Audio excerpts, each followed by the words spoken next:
திண்டுக்கல் மாவட்டம் கொடைக்கானலில் மாவட்ட வன அலுவலர் வியாபாரிகளை அவதூறாக பேசி தாக்கியதாக குற்றம் சுமத்தப்பட்டுள்ளது. கொடைக்கானலில் முக்கிய சுற்றுலா தலமான தூண்பாறையில் ஏராளமான வியாபாரிகள் கடைகள் வைத்து வியாபாரம் செய்து வருகின்றனர். அனைவரும் அருகே உள்ள சவேரியார் குருசடி தலத்தில் ஆண்டுதோறும் திருவிழா நடத்தி அன்னதானம் வழங்கி வருவது வழக்கம் என கூறப்படுகிறது. இதேபோல் நடப்பாண்டிலும் வியாபாரிகள் திருவிழா கொண்டாடிய நிலையில் சுற்றுலா பயணிகள் ஏராளமானோர் கலந்து கொண்டனர். இந்நிலையில் சம்பவ இடத்திற்கு வந்த மாவட்ட வன அலுவலர் யோகேஷ்குமார் வனப்பகுதியில் எப்படி உணவு சமைக்கலாம் என கூறி அன்னதானத்திற்காக வைத்திருந்த உணவுகளை எட்டி உதைத்து கீழே தள்ளியதாகவும், அருகிலிருந்து வியாபாரி சங்க செயலாளர் பிரபுவை கன்னத்தில் அடித்து தாக்கியதாகவும் சொல்லப்பட்டது பரபரப்பை ஏற்படுத்தியிருக்கிறது.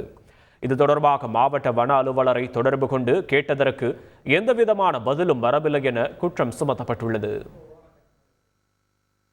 அதில் கிட்டத்தட்ட பார்த்தீங்கன்னா 45 வருஷமா சாப்பாடு திருவிழா மாதிரி வச்சு நடத்தி கடைக்கார மக்கள் எல்லாமே ஒத்துமையா சேர்ந்து சாப்பாடு நிகழ்ச்சி மாதிரி வச்சு வரக்கூடிய மக்கள், டூரிஸ்ட் மக்களுக்கும் சரி எங்களுக்கும் சரி ஒரு அன்னதானம் மாதிரி போட்டு சாப்பாடு நிகழ்ச்சி நடத்திட்டு இருந்தோம்.